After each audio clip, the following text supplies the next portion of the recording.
Sesi persekolahan membabitkan pelajar mengambil peperiksaan awam dimulakan semula hari ini.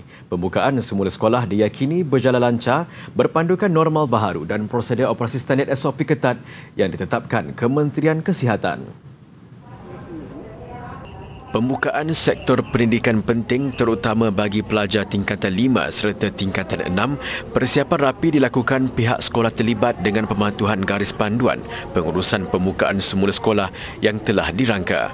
Pelajar terbabit bakal menduduki peperiksaan awam iaitu Sijil Pelajaran Malaysia, Sijil Vocational Malaysia, Sijil Tinggi Persekolahan Malaysia, Sijil Tinggi Agama Malaysia dan peperiksaan antarabangsa yang setara.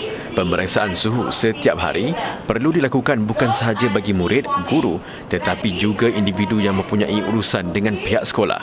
Mereka dengan suhu badan yang melebihi 37.5 darjah Celsius atau bergejala tidak akan dibenarkan memasuki kawasan sekolah. Aktiviti di luar bilik darjah seperti sukan dan kokurikulum secara bersemuka tidak dilaksanakan sehingga suatu tarikh dimaklumkan nanti. Di Pahang, pasukan pemantauan memantau hari pertama persekolahan di 198 sekolah di seluruh negeri terbabit.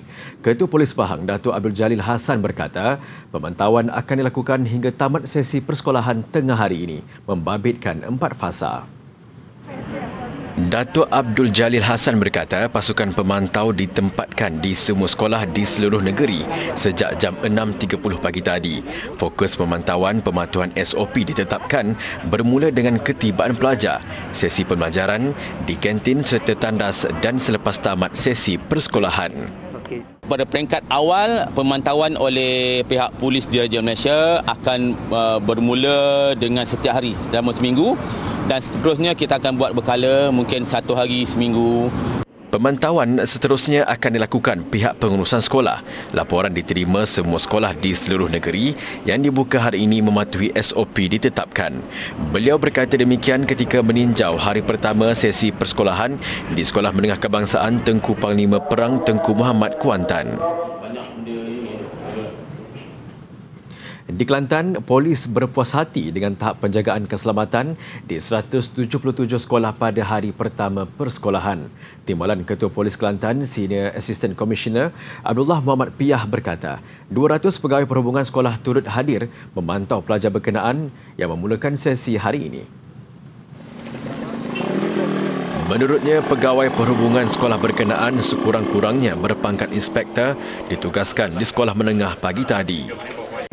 Jadi penugasan pegawai perhubungan sekolah ia membantu pihak sekolah membuat pemantauan dari aspek pematuhan SOP yang telah ditetapkan oleh Jabatan Pendidikan dalam tempoh kita memerangi wabak COVID-19 ini, iaitu pada fasa perintah kawalan pergerakan pemulihan ini.